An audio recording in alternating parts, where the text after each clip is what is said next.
Dear student, welcome. SOM online class में आपका स्वागत है। और आज बात करेंगे हम एसएसटी की।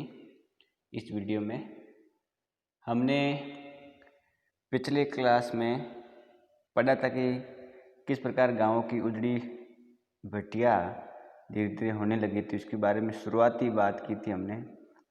इसके अलावा हमने पिछले वीडियो में पढ़ा था कि टीपू सुल्तान की जो तलवार है वो किस चीज़ की बनी हुई थी, और भारतीय जो वुड स्टील है उसकी मांग क्यों और कहाँ पर बढ़ रही थी, वो सारी बातें हमने पिछले वीडियो में पढ़ ली थी।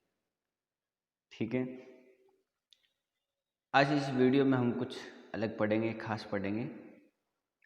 हम इस वीडियो में पढ़ेंगे कि गाँवों की जो भट्टियाँ थी वो धीरे धीरे क्यों उजड़ने लगी, ये हमको ध्यान रखना है।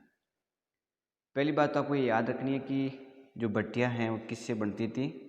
तो आपको बताया था कि भट्टियाँ ईंट और मिट्टी से बनती थी, और जो प्रज्वलन का काम है वो कौन करते थे?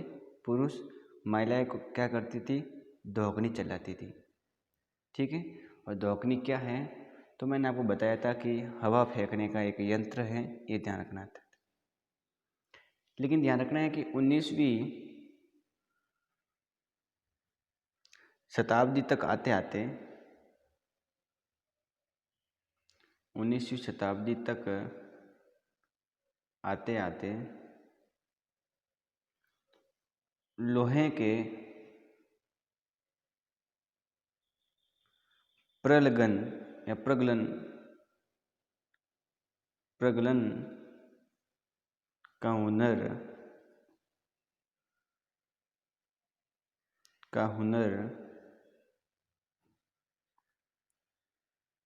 कम होने लगा।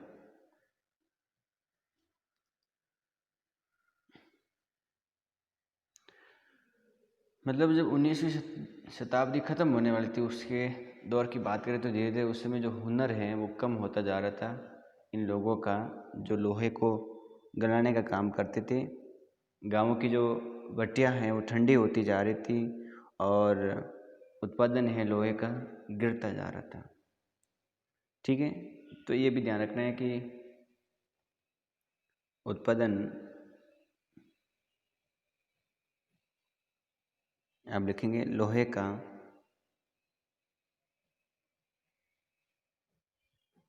यहाँ से लिखेंगे लोहे का उत्पादन कम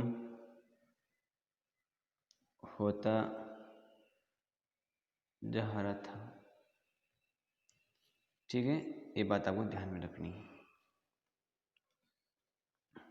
इसके अलावा आप ध्यान रखेंगे, ये जो मैंने बताया अभी, इस प्रकार से भट्टियाँ ठंडी होती जा रही थी, लोहे का उत्पादन कम होता जा रहा था, हुनर कम होता जा रहा था। क्यों?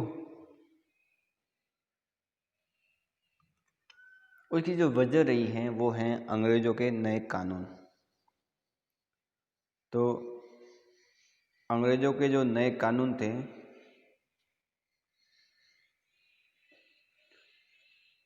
नए कानून की वजह से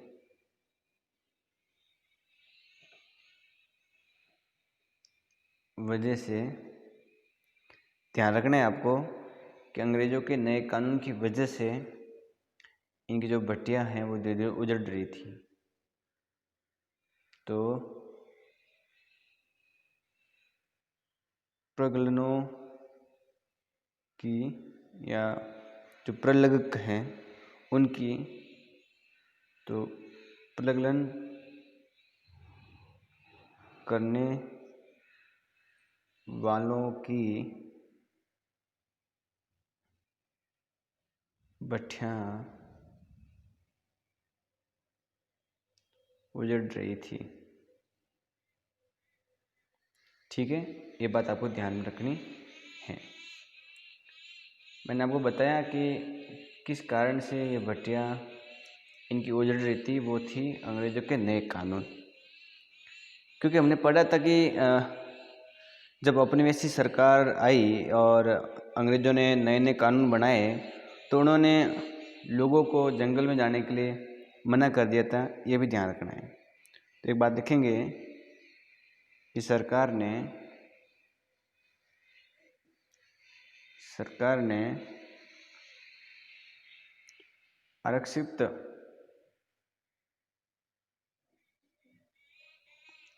वनों में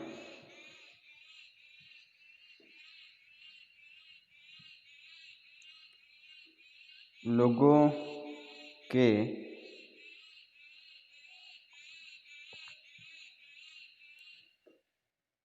प्रवेश पर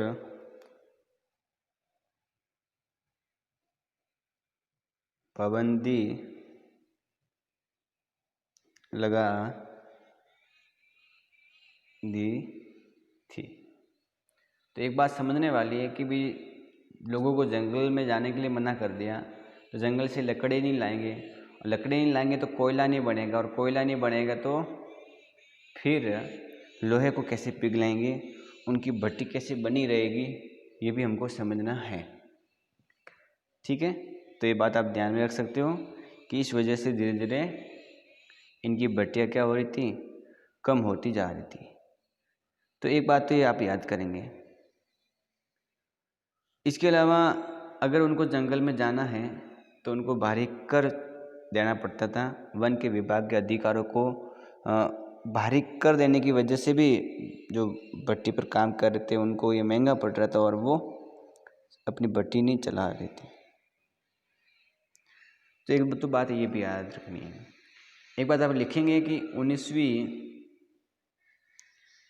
सदी के आखिर तक, अपनी कॉपी में बढ़िया राइटिंग में लिखना है, आखिर तक ब्रिटेन से लोहे और इस्पात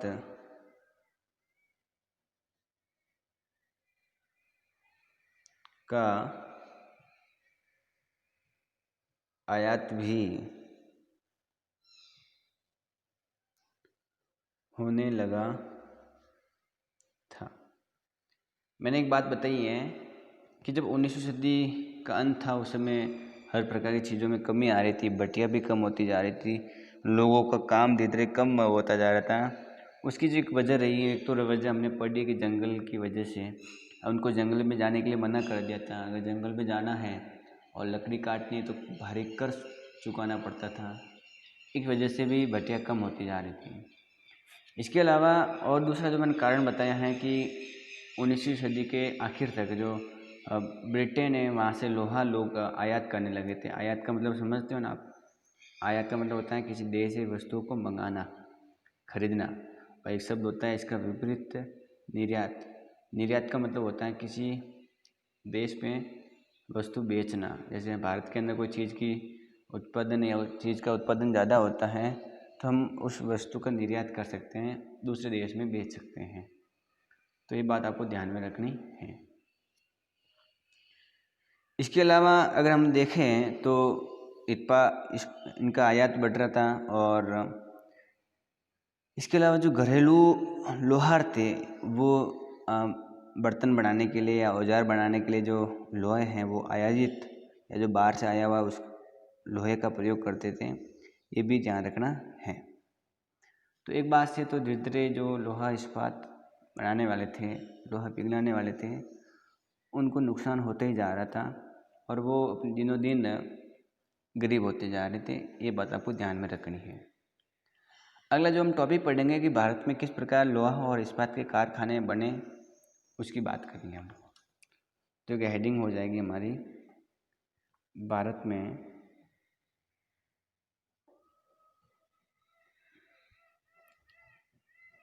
लोहा व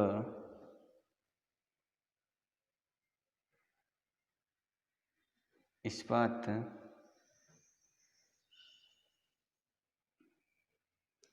कारखानों का उदय। किस प्रकार भारत में लोहा और इस्पात के जो कारखाने हैं वे उदय हुए, उनका निर्माण शुरू हो गया, और किस प्रकार भारत में लोहे से बनने वाली चीज़ें हैं उनमें क्रांति आई, वो बात हमें समझनी है। इस बात को समझने के लिए हम 1904 में जाते हैं। 1904 की बात करेंगे कि उसमें क्या ऐसी घटना घटित हुई और क्या हुआ कि फिर ये लोहा इस्पात हैं उनका निर्माण होता जा रहा था। तो बात करते हैं हम 1904 की।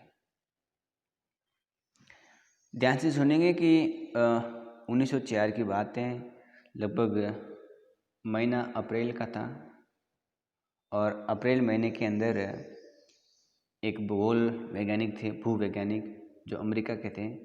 तो अमेरिकी भूवैज्ञानिक, अब भूवैज्ञानिक का मतलब ये होता है कि जो ज़मीन से जुड़ी हुई चीज़ें खोजबीन करते हैं। भू मतलब होता है ज़मीन, तो ज़मीन से जुड़ी हुई चीज़ें जो खोजबीन करते हैं वो भूवैज्ञानिक। तो जो भूवैज्ञानिक थे इनका नाम था चार्ल्स वेल्ड। ठीक है, तो ये बात याद करनी है कि 1904 में अप्रैल महीने में जो अमेरिकी भूगोलवेत्ता या भूवैज्ञानिक थे चार्ल्स वेल्ड, और एक साथ में एक भारत के भी व्यक्ति थे जिनका नाम आपको याद रखना है, जो दोराबजी हैं भारत के, उस समय उनके साथ में थे। तो दोराबजी, ठीक है, दोराबजी टाटा, ये इनका नाम है। दरअसल अगर मैं इनके पापा की बात करूं तो इनके पापा का नाम था जमशेदजी, क्या नाम था? जमशेदजी टाटा। ठीक है, इनके सबसे बड़े बेटे थे ये, जिन बेटे का नाम बताया दोराबजी टाटा। तो इनके बेटे थे जमशेदजी टाटा के, और ये चार्ल्स वेल्ड, ये दोनों खोज रहे थे, भारत के अंदर खोजबीन कर रहे थे, और वो भी लौह अयस्क के भंडार। तो ये दोनों भारत के अंदर जो छत्तीसगढ़ है, उस राज्य के अंदर, छत्तीसगढ़ के अंदर लौह अयस्क के जो भंडार हैं उनकी खोजबीन कर रहे थे और इधर उधर घूम रहे थे, क्योंकि इनको भारत के अंदर लोहा इस्पात या लौह एवं इस्पात संयंत्र लगाना था। मतलब कारखाने खोलने थे लोहा इस्पात के भारत के अंदर। तो ये दोनों छत्तीसगढ़ के अंदर इधर उधर घूम रहे थे, किसके लिए? खोजबीन करने के लिए, कहाँ पर बढ़िया ढंग से लोहा अयस्क पाया जाए। लोहा अयस्क का मतलब क्या होता है कि भाई लोहा से पहले वाली जो कंडीशन होती है लोहे की, अशुद्ध रूप से जो लोहा होता है वो लोहा अयस्क के रूप में होता है, आप सभी जानते हो। तो मैंने आपसे कहा कि जो दोराबजी हैं और चार्ल्स वेल्ड हैं छत्तीसगढ़ में इधर उधर घूम रहे थे ताकि उनको क्या मिल जाए, उनको लोहे की खोज हो जाए, उनको लोहा मिल जाए। लेकिन इसके लिए काफ़ी पैसा उन्होंने खर्च कर लिया था लोहा अयस्क के लिए, ढूंढते हुए भंडारों की खोजबीन में, लेकिन कहीं पर उनको मिला नहीं। और उनको लगा कि भाई हमें अगर लोहा इस्पात खोलना है, उनका भंडार का पता लगाना है, और अगर संयंत्र खोलना है तो बढ़िया लोहा अयस्क होना चाहिए, ऐसा वैसा होना नहीं चाहिए। तो ये बात आपको ध्यान रखनी है। लेकिन एक दिन क्या हुआ कि जब वो इधर उधर जंगलों में खोजबीन कर रहे थे तो कई घंटों तक जंगल में वो इधर उधर ढूंढ रहे थे, कहीं पर कुछ मिल जाए, पता लग जाए लोहे अयस्क का, लेकिन कुछ मिला नहीं। और जंगल में जब भटकने के बाद में थक गए थे, और थकने के बाद में वो एक गांव में पहुंचे, एक गांव में गए, और जब वो गांव में गए तो देखा कि वहाँ पर कुछ पुरुष हैं या जो स्त्री हैं वो टोकरियाँ भर करके लोहा अयस्क लेकर जा रहे थे। मैंने आपको कहा कि जब ये दोनों जंगल में इधर उधर लोहा अयस्क ढूंढ रहे थे, थक गए थे, थकने के बाद में एक गांव में गए। जब गांव में गए तो देखा कि कुछ स्त्री और जो पुरुष हैं वो टोकरियों में भर करके लोहा अयस्क लेकर जा रहे थे। ठीक है, तो उन्होंने पूछा कि भाई ये लोहा अयस्क कहाँ से लाया हो। और आपको पता होना चाहिए जो लोहा अयस्क लाने वाले जो स्त्री पुरुष थे वो अगरिया समुदाय के थे। कौन से समुदाय के? अगरिया, छत्तीसगढ़ का वहाँ अगरिया समुदाय है। तो अगरिया समुदाय के जो लोग हैं स्त्री पुरुष, वो लोहा अयस्क लेकर जा रहे थे। तो इन्होंने देखा और उन्होंने पूछा कि भाई आप कहाँ से लेकर आ रहे हो लोहा एक्स। तो उन्होंने कहा कि एक दूर एक पहाड़ी, उस पहाड़ी से हम क्या कर रहे हैं, ये लोहा एक्स लेकर आ रहे हैं। उन्होंने बताया कि दूर एक पहाड़ी है, उस पहाड़ी से हम लोहा एक्स लेकर आ रहे हैं। तो फिर दोनों बड़ी मुश्किल से जंगल को पार करते हुए उस पहाड़ी पर पहुँचे और पहाड़ी का अध्ययन शुरू कर दिया उन्होंने। वहाँ पर चीज़ें, उस पहाड़ी की खोजबीन की और उनको पता लगा कि ये पहाड़ी वाकई में लोहा एक्स का बहुत बड़ा भंडार है और मजबूत और बढ़िया क्वालिटी वाला यहाँ लोहा एक्स पाया जाता है। दरअसल उस पहाड़ी का नाम था रज्जारा पहाड़ी। क्या नाम था? रज्जारा पहाड़ी। तो आज भी अगर हम बात करें तो रज्जारा पहाड़ियों का जो लोहा एक्स है बहुत बढ़िया है, बढ़िया वहाँ पर मिलता है। तो वो वहाँ पर था, ये भी आपको ध्यान रखना है। लेकिन बात कुछ और थी। बात ये थी कि चलो लोहा एक्स तो यहाँ मिल गया, लेकिन आसपास जंगल है, इलाका है वो सूखा है। सूखा मतलब ये हुआ कि भाई जंगल तो है लेकिन नदी नहीं है आसपास में, पानी वाला कोई समस्या है, पानी नहीं था। और पानी नहीं है तो कारखाना कैसे लगाएंगे, क्योंकि कारखाना में लोहा पिघलाना है या कुछ काम करना है, लोहे को साफ करना है, तो कारखाने में पानी की ज़रूरत पड़ती है। तो पानी की कमी यहाँ नज़र आने लगी उनको और इधर उधर उन्होंने ढूंढा। और लेकिन बाद में इन्होंने भिलाई के अंदर स्टील संयंत्र खोल दिया अक्स के लिए। ध्यान रखना है कि बाद में इन्होंने भिलाई के अंदर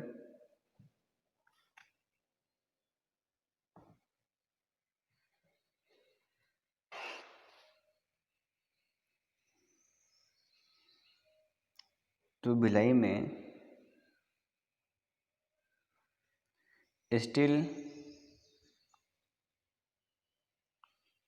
संयंत्र खोल दिया और वहाँ पर धीरे धीरे इस प्रकार की जो एक्स हैं वो वहाँ पर आपूर्ति होती जा रही थी, होने लग गई थी। ठीक है, तो इतनी बात मेरे हिसाब से आपको समझ में आ गई होगी कि मैंने क्या बताया है कि किस प्रकार लोहा एक्स की शुरुआती दौर है, भारत में लोहा एक्स के कारखाने किस प्रकार खुल रहे थे। तो ये भी ध्यान रखना है। थोड़े समय बाद की बात करें तो जो स्वर्ण नदी है, सुवर्ण नदी या सुवर्ण रेखा नदी,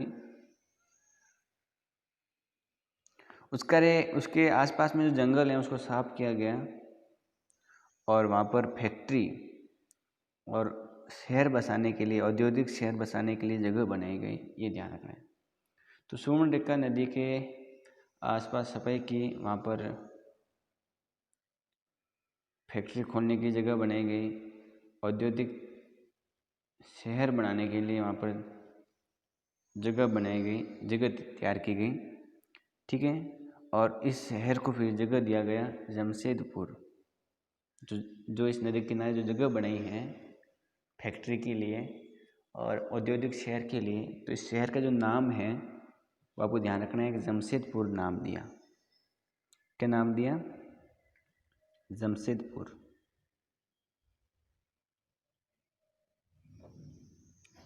ठीक है, ये आपको ध्यान रखना है।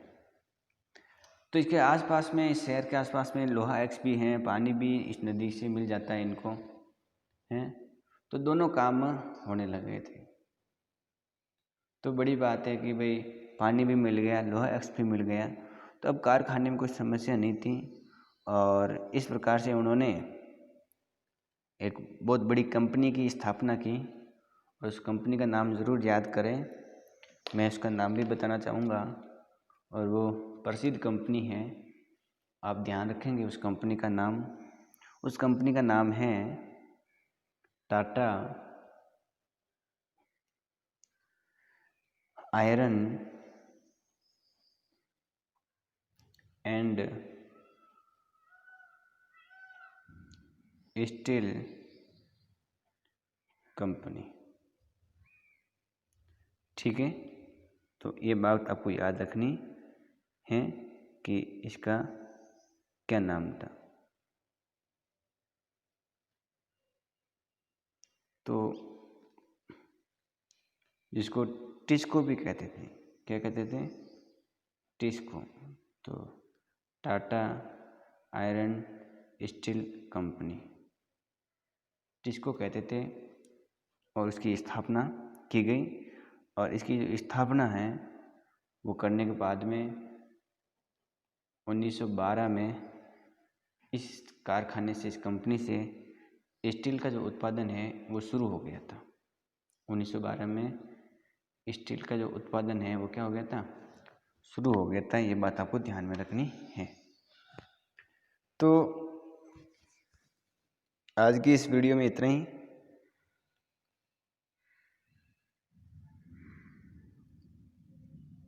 बाकी पढ़ेंगे हम अगले वीडियो में। तो वीडियो को लाइक करें, चैनल को सब्सक्राइब करें, अपना और अपने परिवार का ख्याल रखिए। तो आज के लिए इतना ही।